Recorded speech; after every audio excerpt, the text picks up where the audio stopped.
It is 5:30 in the morning on March 1st, 1945. The interior of an M4A3 Sherman tank does not smell like victory. It smells of diesel fumes. It smells of wet wool and unwashed men confined in a steel box for 72 hours. Underneath it all is the sharp and metallic tang of fear. The space is cramped. It is a steel coffin. The loader is Corporal John. He leans against the breech of the 75mm M3 gun. His knees press into the spent shell casings littering the basket floor. He is 19 years old. His hands are black with grease. They tremble. They do not tremble from the cold. They tremble from the vibration. The Ford GAA V8 engine roars behind the bulkhead. 500 horsepower. It does not purr. It screams. A constant and deafening mechanical thrum vibrates through the boots and settles in the teeth. Outside the tank, the world is gray. This is the Saar-Moselle Triangle, a wedge of land between two rivers. The weather is a weapon. The temperature hovers at 2 degrees Celsius. The ground is not solid. It is a slurry of freezing mud and thawing snow. The roads are ribbons of slime. The 10th Armored Division is moving. They call it the Tiger Division. They are not supposed to be moving. Miles away at the forward command post of XX Corps, Lieutenant General Walton Walker looks at the map. It is 6 o'clock. The paper is damp. The contour lines are blurred. The target is Trier. Trier is not just a city. It is a symbol. It is the Augusta Treverorum, the oldest city in Germany, the northern capital of the Holy Roman Empire, the birthplace of Karl Marx. It sits in the valley of the Moselle River like a spider in a web. To the planners at Supreme Headquarters in Versailles, Trier is a black hole. The logistics officers have done the math. They love math. They love safety. The report sitting on the table is typed on crisp white paper. The font is impersonal. It states that the enemy strength is 2 reinforced divisions. It notes the defensive works of the Siegfried Line. It calculates that 4 infantry divisions are required. It estimates 10 days. It projects 20% casualties. The conclusion is logical. Bypass, isolate, do not engage. But General George S. Patton, Jr. does not care about logic. He stands in the room. He does not look at the report. He looks at the gap in the line. The Third Army is racing to the Rhine. Speed is armor. Speed is life. To stop is to die. To wait for 4 divisions is to give the Germans 10 days to dig in. Patton checks his watch. He does not have 10 days. He has the 10th Armored Division. He has the element of surprise. He has a disregard for authority that borders on insubordination. The order goes down the wire. It does not go via encrypted teletype. It goes via voice radio. Take Trier. By 6:15, the tracks of the lead Sherman bite into the asphalt of Highway 268. The T-48 rubber chevron tracks slip and then grip. The tank lurches forward. 33 tons of steel displace the air. Visibility is less than 200 yards. Fog clings to the vineyards on the slopes. The Moselle River is a gray scar to the west. It is swollen. The current is fast. Sergeant John checks the breech block. It is cold. He runs a finger over the brass rim of a high-explosive shell. It weighs 14 pounds. The primer is unblemished. He slides it into the rack. He tries to light a cigarette. The Zippo wheel spins against the flint. Sparks fly. No flame appears. The wick is wet. He curses. He puts the lighter back in his pocket. It clinks against a bronze Roman coin he found in the mud 3 days ago. It is a souvenir. Or perhaps a talisman. The convoy stretches back for miles. Half-tracks. M36 tank destroyers, deuce-and-a-half trucks carrying infantry. They are the blood flowing through a sclerotic artery. The obstacle ahead is not just the German army. It is the Siegfried Line, the West Wall, Hitler's promise of invincibility. It rises from the earth. The dragon's teeth, pyramidal blocks of reinforced concrete, stand 4 feet high. They are arranged in rows. They look like the serrated jaw of a prehistoric beast emerging from the soil. They are designed to do one thing. They expose the belly of a tank to anti-tank fire. Between the teeth lie the bunkers. Concrete pillboxes have walls 6 feet thick. They are hidden by foliage. They are camouflaged as farmhouses. Inside them, the Wehrmacht waits. They are not the elite troops of 1940.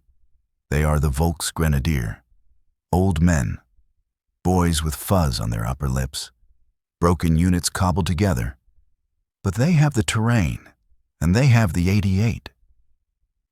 The 88mm flak gun is the finest killing machine of the war. It can put a shell through the frontal armor of a Sherman from 2,000 yards. The Sherman crew will be dead before they hear the sound of the shot. At 7 o'clock, the radio crackles. Static cuts in, then a voice. Calm. Too calm. Obstacle observed at grid 349, 221. The lead tank slows. The engine pitch drops. The silence that follows is heavy. It presses against the eardrums. The birds do not sing here. The wind does not rustle the leaves. The trees are bare skeletons reaching for a leaden sky.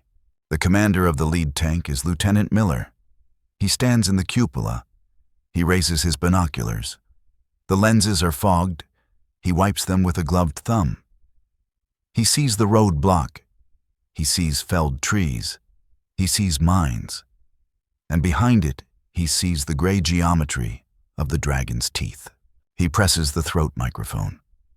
He orders the gunner to traverse right. The turret motor whines. Hydraulic fluid hisses. The long barrel of the 75mm gun swings. It stops. A shadow moves in the tree line. It is not a deer. The flash is blinding. A violent displacement of air hits the tank. The sound arrives a fraction of a second later. It is a crack like a whip the size of a telephone pole. The ground erupts 10 yards to the left of the lead tank. Mud sprays 40 feet into the air. Shrapnel hums like angry hornets. The ambush has begun. Inside the tank, the world contracts. The driver slams the brakes. The hull shudders. John is thrown against the ammo rack. The smell of ozone fills the turret. The order to fire is not a request. It is a reflex. The main gun recoils. The breech slams back. The empty casing clatters to the floor. Smoke fills the compartment. It is acrid and choking. John grabs another shell. He loads. The breech block snaps shut. It is a guillotine of steel. Another shot. The tank rocks. They are blind. They are deaf. They are fighting a ghost in the fog. Patton's gamble has begun. The calculations of Shayev are burning in the fireplace back in Versailles. Here there is no math. There is only the physics of penetration. There is the chemistry of explosives. There is the biology of soft tissue against hard metal. The 10th Armored is not waiting for 4 divisions. They are knocking on the front door of the oldest city in Germany. And the door is rigged with explosives. The convoy pushes forward. There is no reverse gear in Patton's army. The orders are clear. Trier, by nightfall, or until the ammunition runs out. The Zippo in John's pocket feels heavy against his thigh. He does not know it yet, but he will not need it today. Today the fire will come from the sky. The road to Trier is open. The toll is paid in blood. Far away from the mud and the blood inside the Trianon Palace Hotel in Versailles, the war looks very different. It is 8 o'clock in the morning. The air smells of floor wax and fresh coffee. It does not smell of diesel fumes. General Dwight D. Eisenhower stands before the great map of Europe.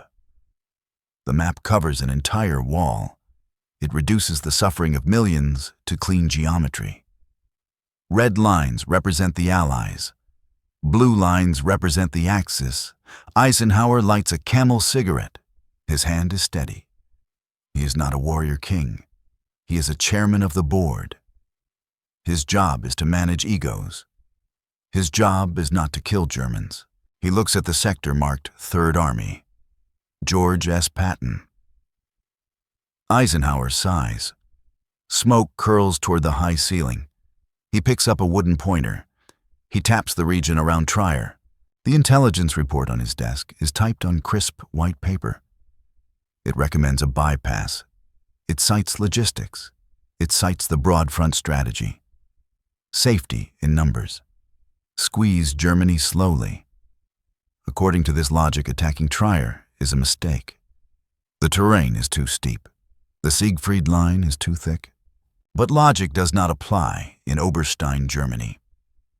The Third Army headquarters vibrates with a different energy. Here, the time is 10:30. The atmosphere smells of wet canvas and nervous sweat. Telephones ring constantly. Staff officers do not walk. They run. General Patton paces the floor. He wears his polished helmet with the 3 stars. The ivory handle of his Colt .45 pistol gleams under the electric bulb. He stops at his own map. It is covered in acetate. The markings are aggressive. Arrows thrust deep into the heart of the Reich. Patton reaches into his pocket. He pulls out a gold coin. It is a Roman aureus. He flips it over his knuckles. He believes he's been here before. With Caesar, with Napoleon. He knows this ground, not from the map, but from memory. He looks at Trier. To Eisenhower, it is an obstacle. To Patton, it is a key. If he takes Trier, he clears the west bank of the Rhine. He beats Field Marshal Montgomery to the prize. He slams his hand on the table. General Omar Bradley stands nearby. He is the man caught between Eisenhower's caution and Patton's madness. He tries to intervene. He points to the fuel charts. They are running out of gas. Patton snorts. He traces a line on the map. A direct shot. He says his men can eat their belts, but his tanks must move. Bradley warns him about the orders. Schaff wants a bypass. Patton smiles. It is a wolf's smile. He says he does not hear any orders. The radio reception in the hills is terrible. The command goes out. It does not go through official teletype. It goes through the voice radio. Unleash the dogs. The order travels down the wire. It leaves the clean offices of the generals. It passes through the corps commanders. It reaches the division level. By 2 o'clock in the afternoon, the political nuance is gone.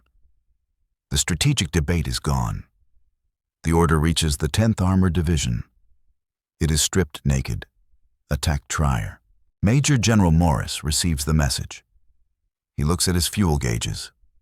Low, he looks at his ammo racks, half full. He does not know about the arguments in Versailles. He does not know about the rivalry with Montgomery.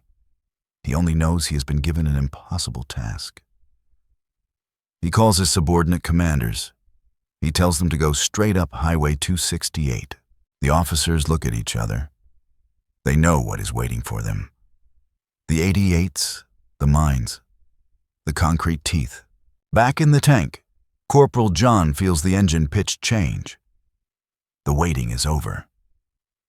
He does not know that his life is a chip in a poker game played by men in warm rooms. The convoy accelerates. The tracks churn the mud. They pass a signpost riddled with bullet holes. It reads 15 kilometers to Trier, in a car that is 10 minutes. In a Sherman tank fighting through the West Wall, it is an eternity. The clean lines of the map in Versailles are gone. Now there is only the gray sky and the black earth. The machine has started. It cannot be stopped. The ink on the orders is dry. Now the blood must wet the ground. It is 6 o'clock in the evening.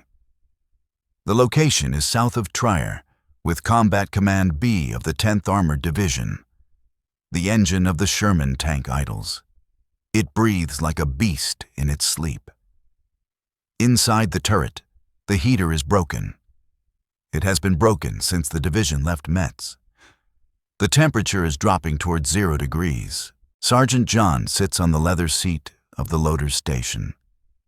He is 22 years old. He is from Akron, Ohio. Before the war, he fixed radiators. Now he feeds a 75mm gun.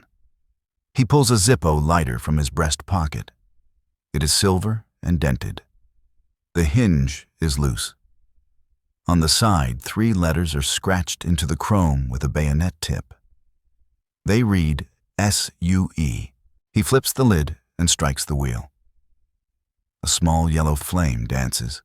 It illuminates his face. Dirt is ground into the pores of his nose. His eyes are red-rimmed. He stares at the flame. For a second, he is not in Germany. He is not in a steel box. He is on a porch in Ohio smelling lilacs. The flame flickers. The illusion breaks. He snaps the lid shut. The darkness returns. He is back in the tomb. Outside, the convoy has halted. This is the momentary pause before the final push.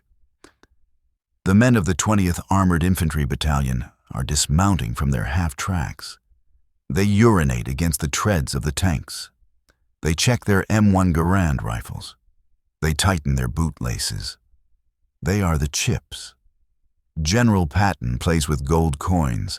General Morris plays with battalions. Sergeant John plays with a single life, his own. He believes in the hierarchy. If the general says go, it is because it is necessary. If the colonel says attack it, it's because there is no other way. John does not know about the teletypes in Versailles. He does not know that Eisenhower ordered a bypass. He does not know that his life is being wagered to secure a headline in the Stars and Stripes. He thinks this is war. In reality, this is politics. By 7:30, the assembly area is buzzing. Task Force Richardson is commanded by Lieutenant Colonel James J. Richardson. He is a hard man. He walks down the line of vehicles. His boots crunch on the frozen mud. He carries a Thompson submachine gun. He stops at John's tank. He bangs on the hull with the butt of his weapon. The sound rings like a bell.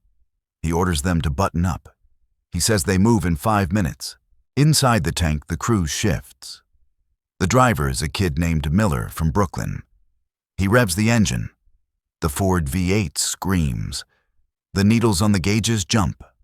Oil pressure hits 60 psi. Coolant temperature sits at 180 degrees. John checks the ready rack. 12 rounds of high explosive.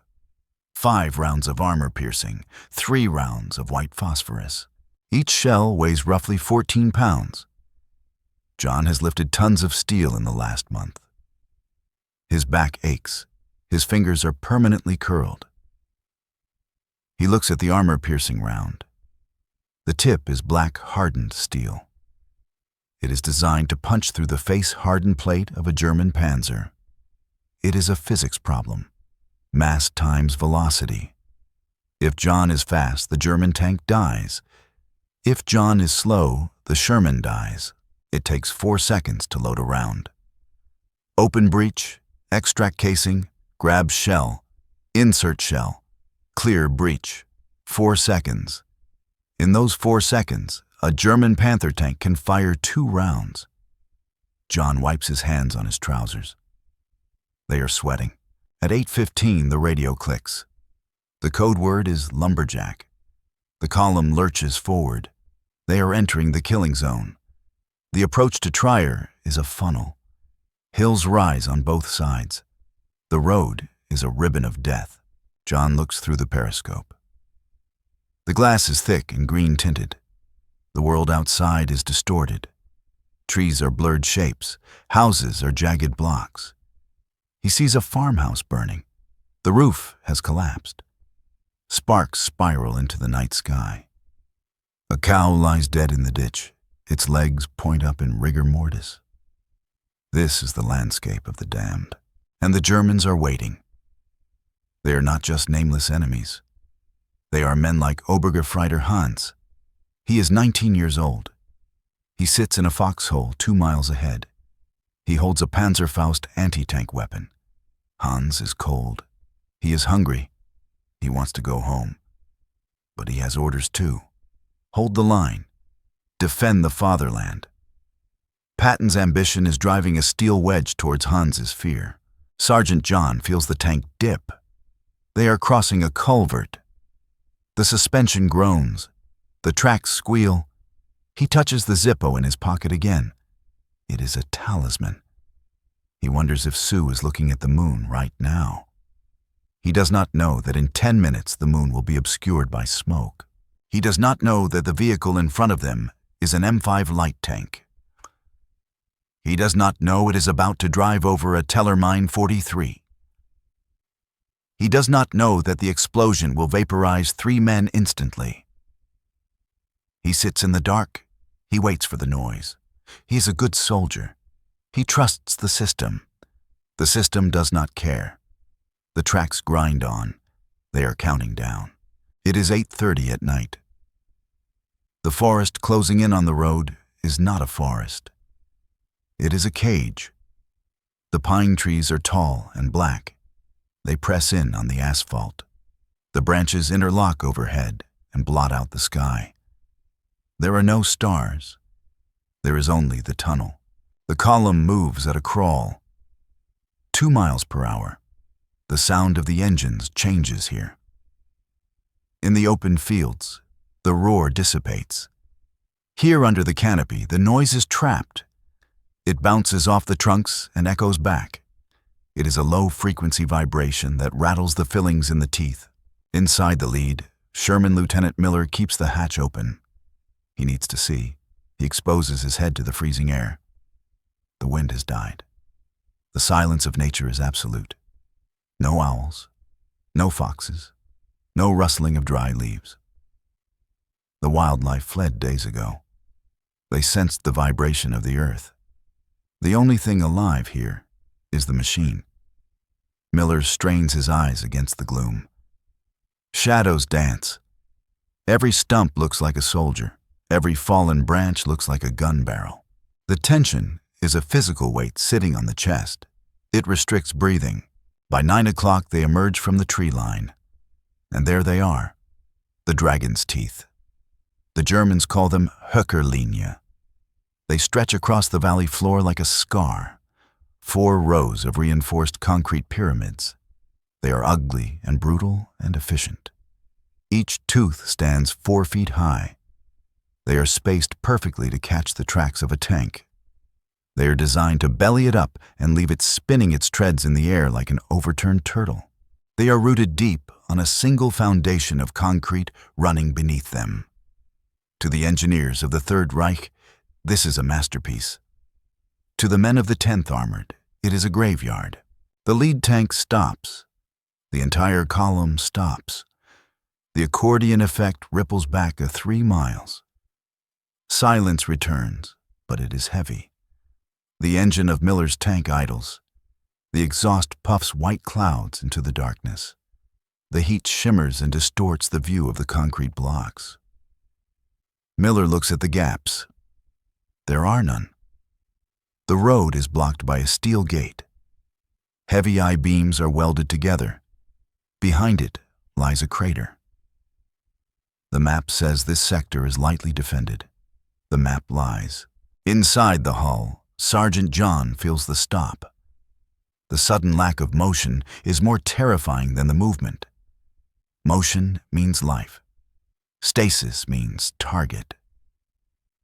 He looks at the chronograph on his wrist. The second hand sweeps. He hears the breathing of the gunner next to him. It is shallow and rapid. He hears the cooling fans of the radio transmitter. He hears the creak of the turret ring as the gunner makes a micro adjustment. The silence amplifies everything. A drop of condensation falls from the periscope housing. It hits the steel floor. It sounds like a gunshot. John wipes his palms. He grips the shell casing. His knuckles are white. He imagines the other side. 200 yards away, behind the concrete teeth, the Germans are watching. They are looking through narrow firing slits. They are adjusting the rangefinders on their POC-40 anti-tank guns. They do not need to hurry. They have the angles calculated. They have the kill zones marked. They are waiting for the Americans to make a mistake, to blink, to move. A figure detaches itself from the rear of the lead tank. It is a combat engineer, a sapper. He carries a satchel charge of CE-4 explosive. He moves low. He runs in a crouch. He is a shadow moving among shadows. He reaches the steel gate. He works fast. His hands are numb, but he ties the knots. He molds the clay like explosive into the joints of the steel beams. He inserts the blasting cap. He pulls the fuse igniter. He turns and runs. He dives into a ditch. The seconds stretch. Time distorts. 1, 2, 3. The explosion does not sound like a bang. It feels like a punch to the solar plexus. The shock wave hits the tank. The dust rises. The steel gate is gone. Twisted metal smokes on the wet asphalt. The gap is open.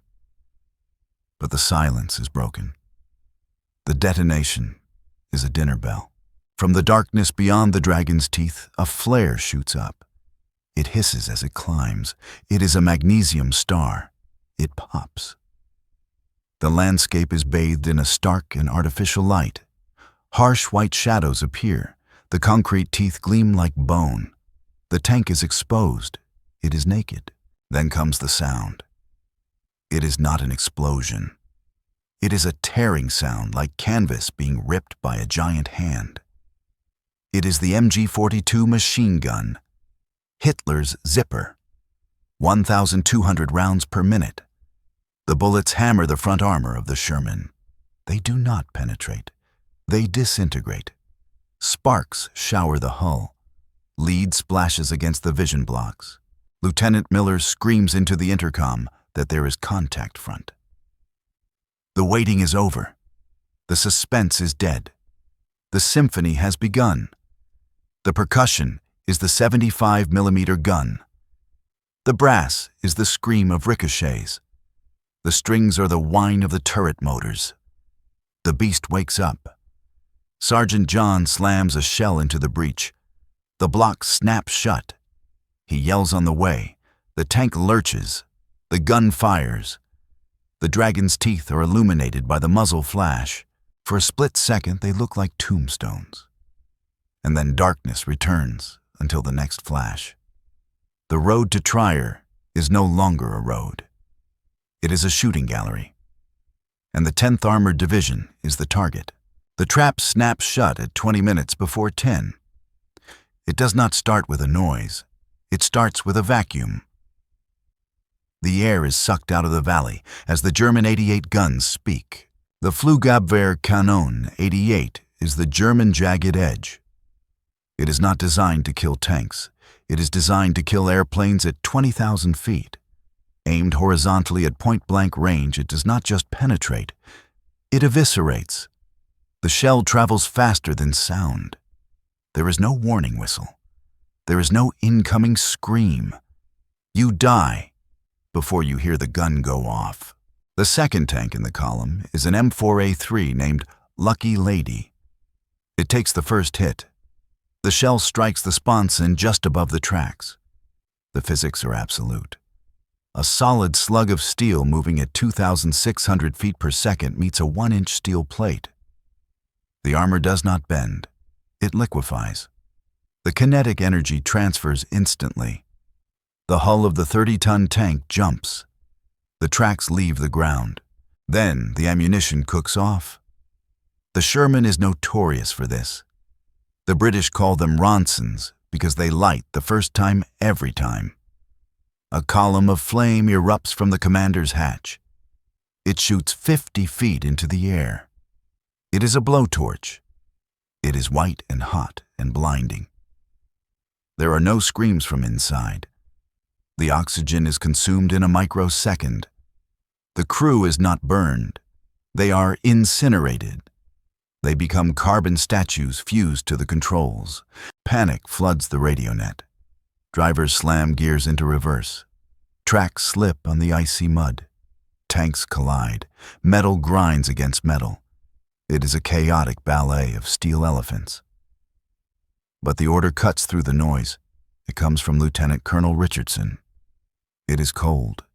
It sounds insane. He orders them to advance. He orders them to push through. To stop is to die. The road is a bowling alley. The Germans are the bowlers.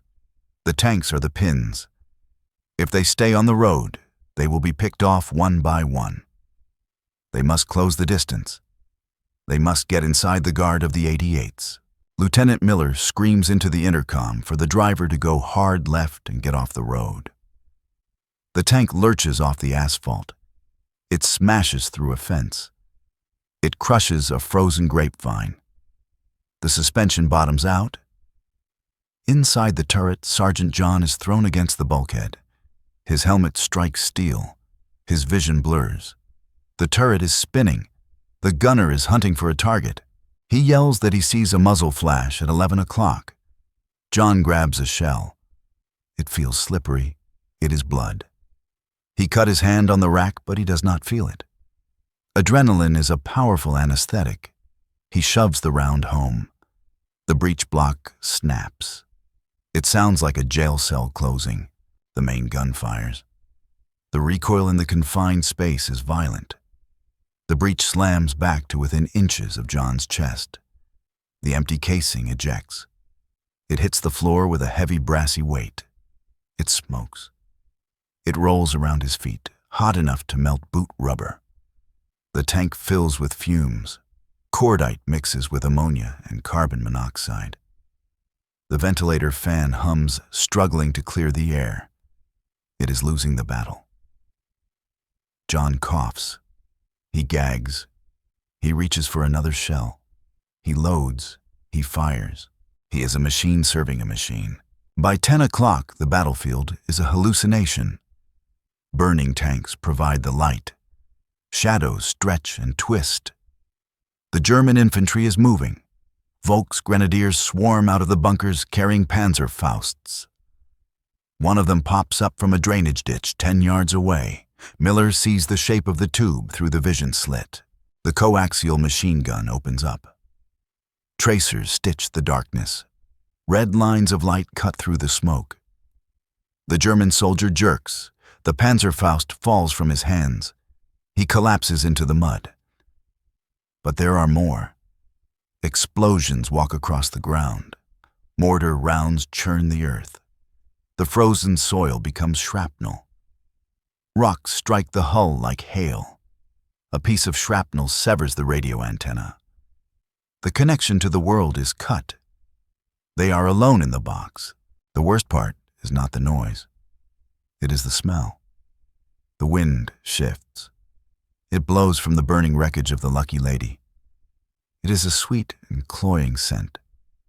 It smells like roast pork, but with a chemical undertone. It penetrates the steel walls. It enters the nostrils and settles on the tongue. John knows what it is. Every tanker knows. It is the smell of their friends. He vomits. Bile splashes onto the spent casings.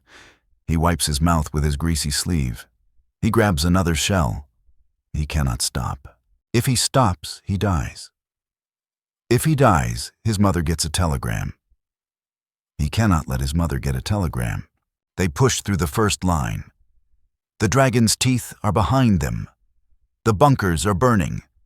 The American tanks have overrun the positions. They used their tracks to collapse the trenches. They used white phosphorus to flush out the pillboxes. White phosphorus is known as Willie Pete.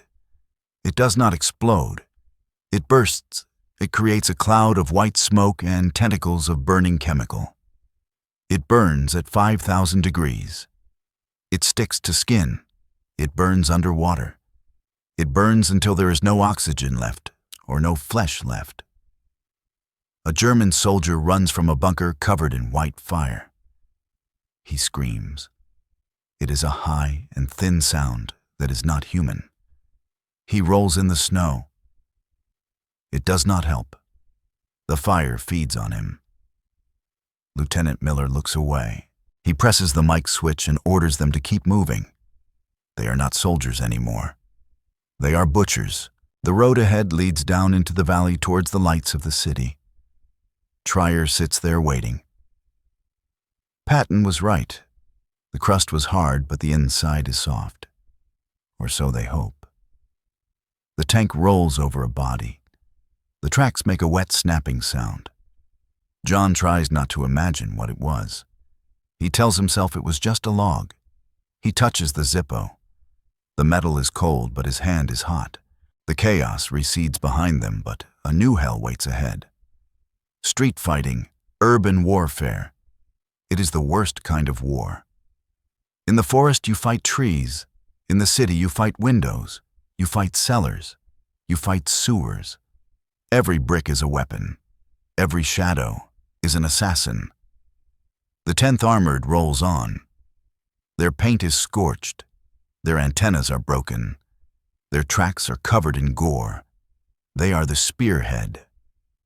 And the spear is bloody. By 2 o'clock in the morning on March 2nd, the war changes shape.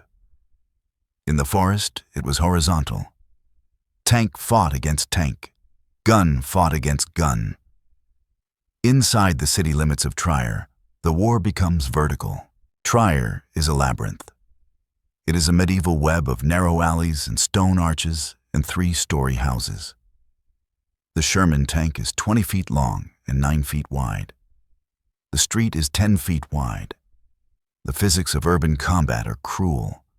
A tank in a city is a trapped beast. It is blind. It cannot look up. It cannot see the cellar window. It cannot see the attic vent. The infantry must lead. The men of the Armored Infantry Battalion dismount. They are the whiskers of the cat. They feel the danger first. They walk alongside the tracks, huddled with shoulders hunched. Every window is a black square. Every black square is a potential grave. Private Miller of the 2nd Platoon steps around a pile of rubble. He looks up at a bakery sign. He does not see the movement on the 3rd floor. The German sniper uses a Carabiner 98K with a telescopic sight. The range is 50 yards. He squeezes the trigger. There is no cinematic whine. At this distance, the bullet arrives before the sound. The projectile strikes Miller's M1 helmet. The steel pot is designed to deflect shrapnel. It is not designed to stop a high-velocity rifle round hitting perpendicular to the surface. The bullet penetrates the steel. It enters the frontal lobe. The physics of a gunshot wound to the head are hydraulic. The brain is enclosed in a rigid container. The bullet creates a temporary cavity and a shock wave. The pressure inside the skull spikes instantly. It has nowhere to go. The cranium fractures along the suture lines. Miller drops. He does not scream. He does not flail. The puppet strings are simply cut. His blood sprays onto the wall of a Roman ruin. The red liquid seeps into stone that was laid by the legions of Augustus 2,000 years ago. History layers itself. Roman mortar meets American blood.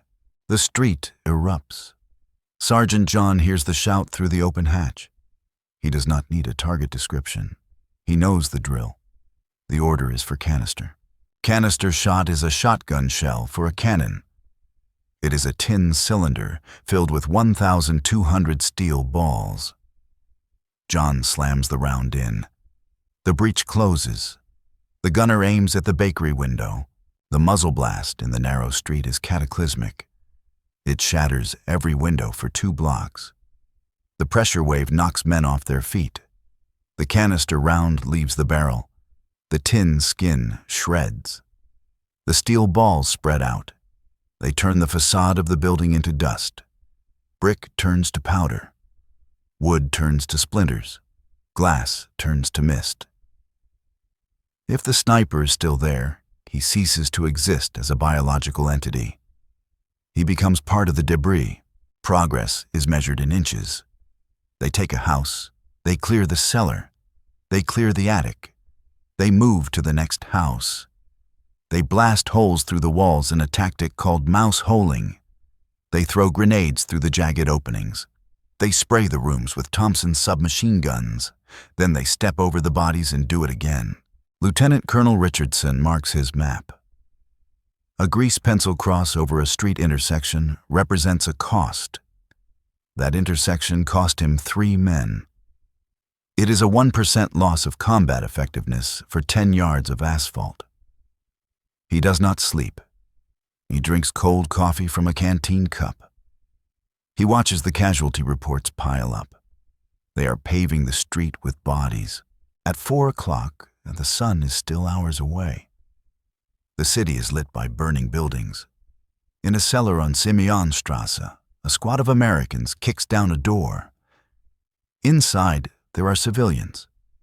Women and children and old men huddle in the coal dust. They do not scream. They stare with eyes wide, reflecting the flashlights. Among them is a soldier. He wears the field gray of the Wehrmacht. He is 16 years old. He holds a grenade. The pin is pulled. He is shaking. He looks at the Americans. He looks at his mother next to him. The standoff lasts 1 second. An American sergeant fires 1 shot from his Colt .45. The German boy falls. The grenade rolls across the floor. The soldiers dive. The civilians scream. The explosion is muffled by the bodies. Smoke fills the cellar. Dust falls from the ceiling. Silence returns. Then the weeping starts. It is low and guttural. The sergeant stands up. He is deafened. He looks at the mess. He steps over the boy. He checks the corners. He says it is clear. His voice is flat. He has left his soul at the door. Dawn approaches at 5:30. The fog from the Moselle River creeps into the city and mixes with the smoke. It forms a toxic gray soup. The tanks idle in the square. Their engines are choked with dust. Their air filters are clogged. The crews are zombies. Their eyes are sunken. Their faces are black with soot. Sergeant John leans out of the turret. He gasps for air.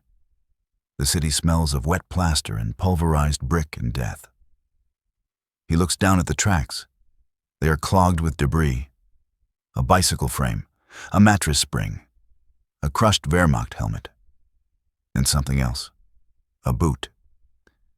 He looks away. He takes out the Zippo. He tries to light it. His thumb slips.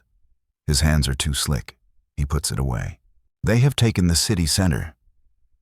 The swastika flag on the police station has been cut down, but the river remains. If the Germans blow the bridges, the 10th Armored is stuck. The victory is hollow. The radio crackles with new orders. Secure the bridge. Intelligence says the Roman bridge is gone. Target the Kaiser Wilhelm Bridge. General Patton wants his crossing. The grinder has done its work. The meat is ground. Now the survivors must cross the water. By 6 o'clock in the morning, the gray fog shifts on the banks of the Moselle. A shape materializes through the mist. It is not a twisted pile of steel in the water. It is stone. It is ancient black basalt. The Roman bridge stands intact. Built in the year 144 AD, it has survived the fall of an empire and the floods of centuries. Now it faces the 20th century. Lieutenant Colonel James J. Richardson stands in the turret of his command tank. He rubs his eyes in disbelief. The bridge is not safe. He knows the German doctrine of scorched earth. No bridge is left standing. If it is standing, it is a trap. The roadway is likely packed with thousands of pounds of TNT. The wires are connected. The plunger is in the hand of an engineer on the West Bank, waiting for the perfect moment. Richardson looks at his watch. Every second the bridge stands is a miracle. Every second is also a chance for the German commander to wake up and push the button. He has two choices. He can wait for infantry and send scouts to cut the wires. That is safe and sensible, but the Germans will see them and blow the bridge. Or he can rush. He can drive a 30-ton tank onto a structure that could vaporize at any moment. General Patton would not wait. Richardson does not wait. He grabs the microphone. His knuckles are white. He announces that they are crossing immediately. The order hits the platoon like an electric shock. Inside the lead tank, the driver hesitates for a fraction of a second. The instinct of self-preservation screams at him to stop. Then training takes over. He stomps on the accelerator. The Sherman engine roars. The tracks spin on the wet cobblestones, throwing sparks. The tank lunges forward and hits the bridge deck. The bridge is a gauntlet. It is 400 meters of exposure. The air fills with lead as German machine guns on the west bank open up. Tracers zip across the water like angry fireflies. They spark off the stone railings and ping against the tank armor. But the real threat is not the bullets. It is the silence under the bridge. German engineers are scurrying underneath the arches. They are frantic. They are trying to prime the charges. The fuse is lit. The spark travels down the cord. Sergeant John looks through the periscope of the second tank. He sees the lead tank halfway across. He feels his own tank shake as it rolls onto the bridge. The vibration is different here. It is hollow and resonant. He imagines the explosives beneath him. He imagines blocks of donarit and bundles of stick grenades. He holds his breath. If it blows, there will be no pain. Just an instant erasure, and then the freezing black water of the Moselle. The radio screams to keep moving. The lead tank crushes a German vehicle abandoned in the middle of the road. It pushes the wreck aside like a toy. They are 3/4 across. Under the bridge, a German captain screams at his men to blow it. The soldier with the detonator presses the plunger. The firing pin strikes. Nothing happens. He presses it again harder. Silence. Maybe a wire was cut by a stray bullet. Maybe the dampness of the river ruined the connections. Maybe the detonator cap was defective sabotage by a slave laborer in a factory in Dresden.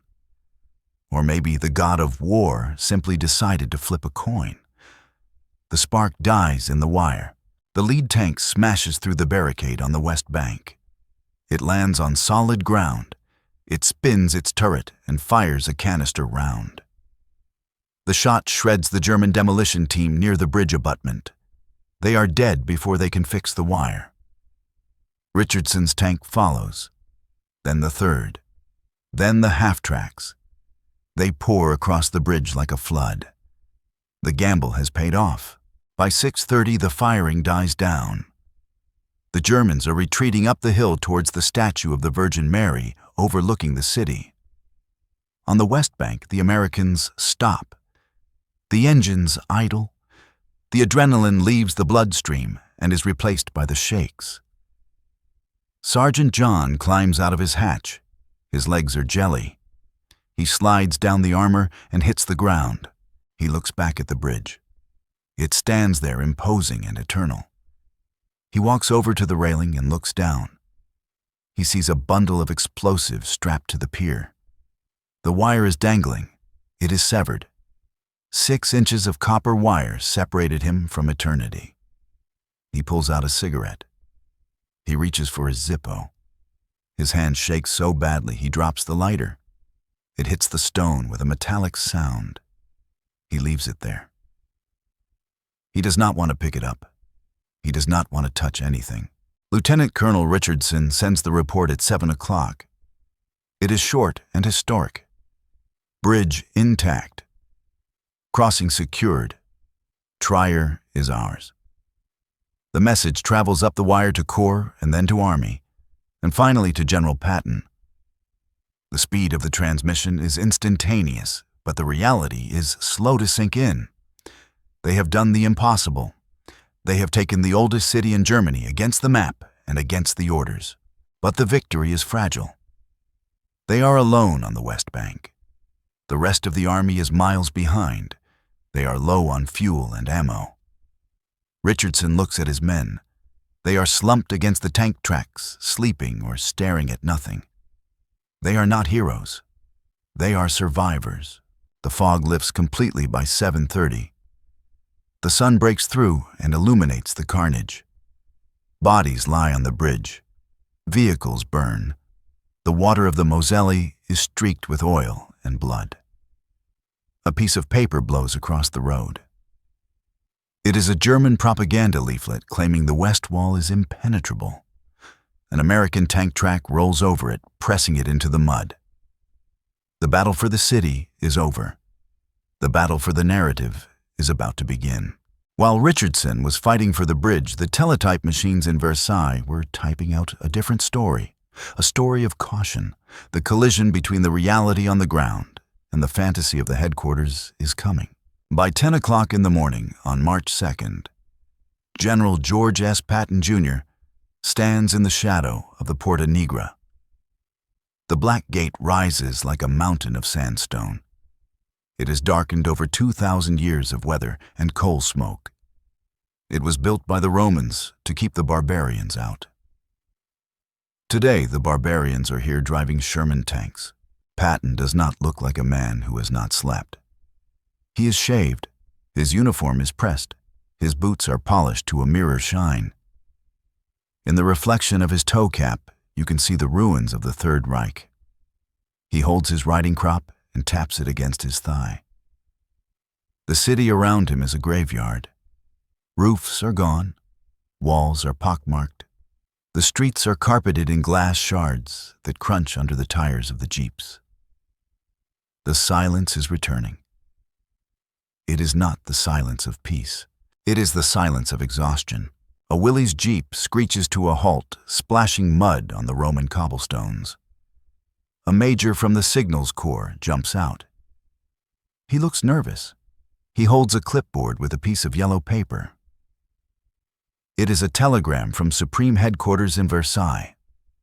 It was typed by a clerk who has never heard a gunshot. It was approved by a general who is looking at a map from last week. The major salutes. His hand trembles slightly. He hands the paper to Patton. Patton does not read it immediately. He looks at the major. He looks at the smoke rising from the ruins of the cathedral. Then he looks down. The text is standard military syntax. It is cold and detached. It states that intelligence indicates Trier is heavily defended. It estimates 4 divisions are required to secure the city. It recommends a bypass to conserve resources for the Rhine crossing. It orders him not to engage if resistance is stiff. Patton reads it twice. The corner of his mouth twitches. It is not a smile. It is a spasm of contempt. The timing is the ultimate cosmic joke. The bureaucracy has finally caught up with the war, but the war has moved on. While the clerks were typing the word bypass, Sergeant John was loading canister shot. While the strategists were calculating the need for 4 divisions, Lieutenant Colonel Richardson was driving across a rigged bridge. While Eisenhower was worrying about resources, the 10th Armored was spending blood like water. The paper in Patton's hand is an artifact of a reality that no longer exists. He looks at his aide, Colonel Codman. He says they want him to bypass Trier. His voice is dangerously soft. Codman looks at a burning swastika flag lying in the gutter. He replies that it is a bit late for that. Patton laughs. It is a short and sharp bark. He crumples the yellow paper into a tight ball. He drops it onto the ancient stone. Patton pulls a notepad from his pocket. He uncaps his fountain pen. The nib is gold. He writes. The ink flows black. He does not write a report. He does not write an explanation. He writes an insult. He hands the pad to the major. He orders him to send it verbatim, to Eisenhower, to Bradley, to everyone. The major reads the handwriting. His eyes widen. He looks up at Patton. He wants to ask if the general is serious. He sees Patton's eyes. They are pale blue and freezing. The major swallows his question. He runs to the radio jeep. The operator puts on his headset. He begins to tap the key. The signal travels through the air. It bounces off the ionosphere. It flies over the heads of the dead. It arrives in the pristine and warm office in Versailles. The message reads, "Have taken Trier with 2 divisions. What do you want me to do?" "Give it back." At 10:30, the shockwave hits Chef. The teletype chatters. A staff officer rips the message off. He reads it and pales. It is insubordination. It is arrogance. It is a slap in the face to the entire planning committee. But it is also the truth. Eisenhower reads it later. He rubs his temples. He knows Patton is a liability. He knows Patton is a loose cannon. But he also knows that Patton wins. You cannot court-martial a victory. Down the street, Sergeant John sits on a pile of rubble at 10:45. He has taken off his helmet. His hair is matted with sweat and grease. He watches the general's jeep drive away. He does not know about the telegram. He does not know about the clever retort. He does not know that history will quote that line for 100 years. He only knows that his hands will not stop shaking. He takes out the Zippo. He tries again. The wheel strikes the flint. This time it lights. The flame is small and yellow and fragile. He lights a cigarette. The smoke fills his lungs. It tastes like life. He looks at the black gate. He wonders why they fought for this pile of rocks. He wonders if the Germans are gone for good. He wonders if he will live to see the Rhine. The general gets the glory. The general gets the clever lines. The general gets to write the history. The soldier gets the cigarette. And the nightmares. By 11 o'clock, the energy in the city changes. The combat phase is over. The occupation phase begins. Military police arrive to direct traffic. They put up signs declaring the area off limits and enforcing a curfew. The chaotic anarchy of the assault is replaced by the rigid boredom of the army. Patton is already gone. His mind is already on the next river. The kill, the Rhine. He leaves the mess for others to clean up. The yellow telegram ball lies on the ground near the Porta Nigra. A gust of wind blows it into a puddle. The ink bleeds.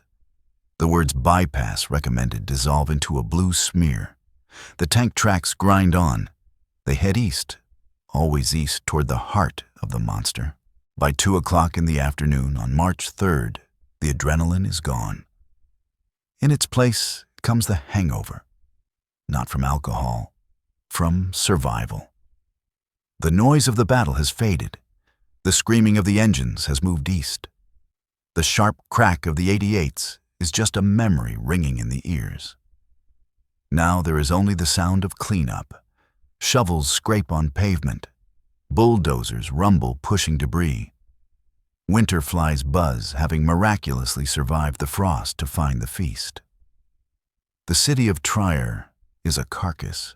Sergeant John walks back to where his tank is parked. He is off the line. That means he has 12 hours to pretend he is a human being again. He walks past a row of bodies laid out on the cobblestones. They are covered with ponchos and gray wool blankets. It does not matter which side they were on. Under a tarp, an American looks exactly like a German. They are just shapes, static and cold. He stops. He sees a boot sticking out from under a canvas sheet. It is a German jackboot made of leather with a hobnailed sole. But the leg inside it is thin. It looks like a stick. John lifts the corner of the tarp. It is the boy from the cellar. The one with the grenade. The 16-year-old. His face is clean now. Someone wiped away the blood. He looks like he is sleeping. He looks like he should be in school learning algebra, not lying under a sheet in a ruined city. John drops the tarp. He feels a weight in his pocket. The Zippo. He takes it out. Yesterday it was a lucky charm. Today it feels like a stolen object.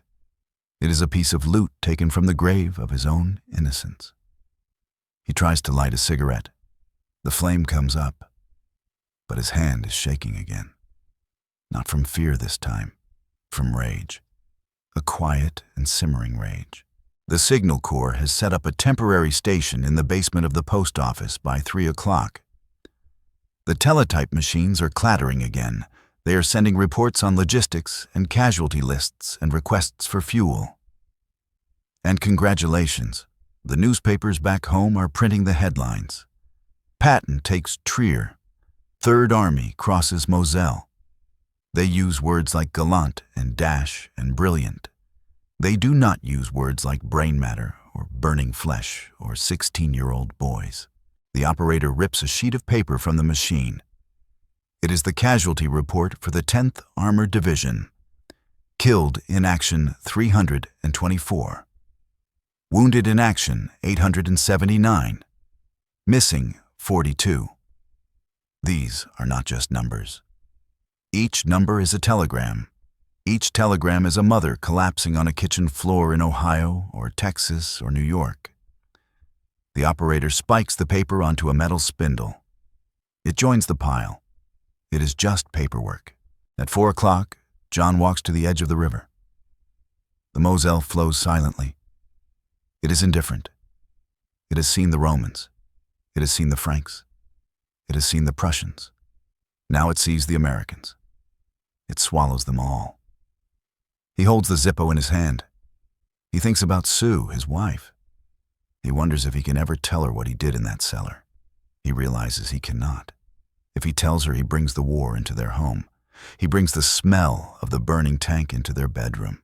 He has to keep it here, in Trier. He looks at the lighter one last time. The engraving reads, S-U-E. He closes his fist around it. He pulls his arm back. He throws it. The silver rectangle spins in the air. It catches the weak afternoon sun like a tiny artificial star falling from the sky. It breaks the surface of the water. Ripples spread out. The river takes it. It sinks into the mud at the bottom. It settles next to a Roman helmet, next to a rusted sword, next to a German unexploded shell. It is part of the archaeology now. The engines start up at 5 o'clock. The rest period is over. The war does not stop for grief. The order to mount up echoes down the line. John climbs back into the turret. The steel is cold. The smell of diesel is comforting now. It is the only home he has. He looks at the empty spot on the ready rack. He picks up a new 75mm shell. He slides it in. The breech block snaps shut. The tank lurches forward. They leave Trier behind. They leave the Porta Nigra. They leave the bodies under the tarps. They are moving to the Rhine. The victory at Trier is already history. The horror remains. John looks through the periscope one last time. The city is a gray smudge in the distance. He tells the driver to step on it. He wants to get away. But he knows deep down he never will. Trier is not a place on a map anymore. It is a scar on his soul. It is December 1945 in Heidelberg, Germany. The war is over. The guns are silent. The ink on the surrender documents is dry. General George S. Patton, Jr. sits in a wheelchair. His neck is broken. It was not a tank shell or a sniper's bullet that stopped him. It was a slow-moving truck on a quiet road near Mannheim. The god of war has been brought down by a traffic collision. He looks out the window of the hospital. The trees are bare. The sky is the same gray color as the sky over Trier 10 months ago. He thinks about the Rhine. He crossed it. He pissed in it. He conquered it. But his mind drifts back to the Moselle, to the telegram, to the arrogance. The phrase "give it back" echoes in his mind. It was a good line. The press loved it. The history books will quote it. It was the perfect punchline to a joke written in blood. But in the silence of the hospital room, the joke is not funny. Patton knows he is dying. He is a warrior without a war. He is an eagle in a cage. The bureaucracy he fought against has finally won. They did not beat him on the battlefield. They waited until the shooting stopped. He closes his eyes. He does not see the medals. He sees the mud. Back in Trier, the snow is falling again. It covers the scars. The Porta Nigra stands black against the white ground. It is indifferent. It has watched the Romans leave. It has watched the Prussians leave. Now it watches the Americans pack up. The occupation troops are leaving. They are going home to eat turkey and drive Fords and forget. But the city remembers. The stone of the Black Gate has absorbed the screams. If you put your ear against the cold sandstone, you can hear the vibration. It is the rhythmic grinding of steel tracks crushing the cobblestones. The phantom weight of the 10th Armored Division still presses on the earth. They say the ghosts haunt houses. In Trier, history haunts the geography.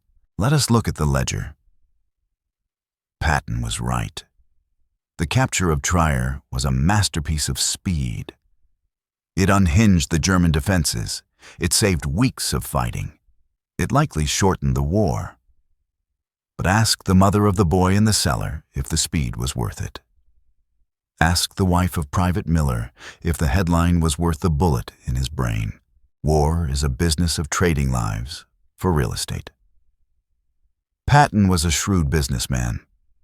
He got a good deal on Trier. He paid under market value, but he paid with other people's currency.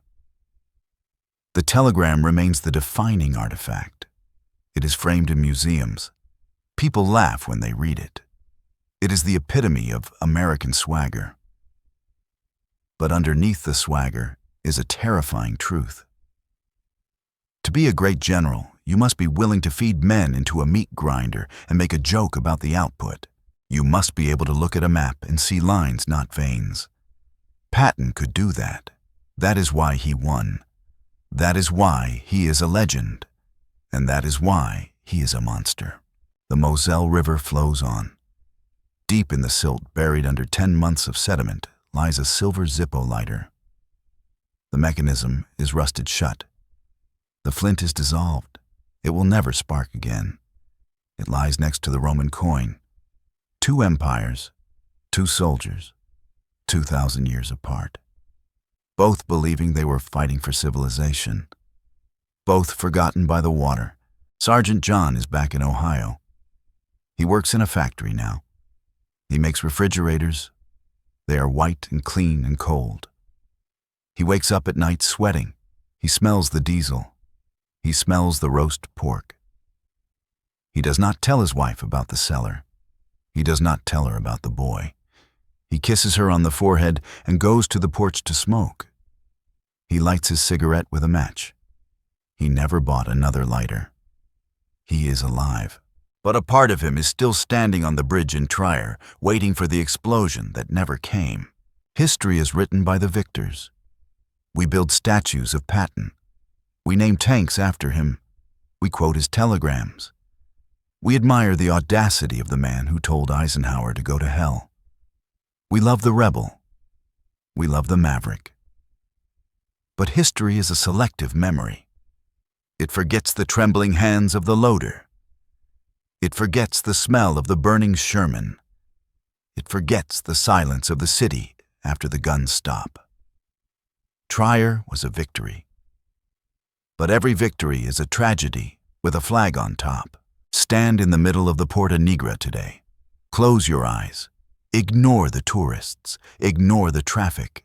Ignore the modern world. Listen. You can hear it. The wind whistling through the arches asks a question. It is a question that echoes from 1945 to eternity. Was George S. Patton a genius who saved the world by breaking the rules? Or was he just a man who knew how to spend lives to buy glory? The telegram asked what they wanted him to do. It asked if he should give it back. The answer is simple. You can give back the city. You can give back the medals. You can give back the glory. But you can never give back the lives. The snow falls on the river.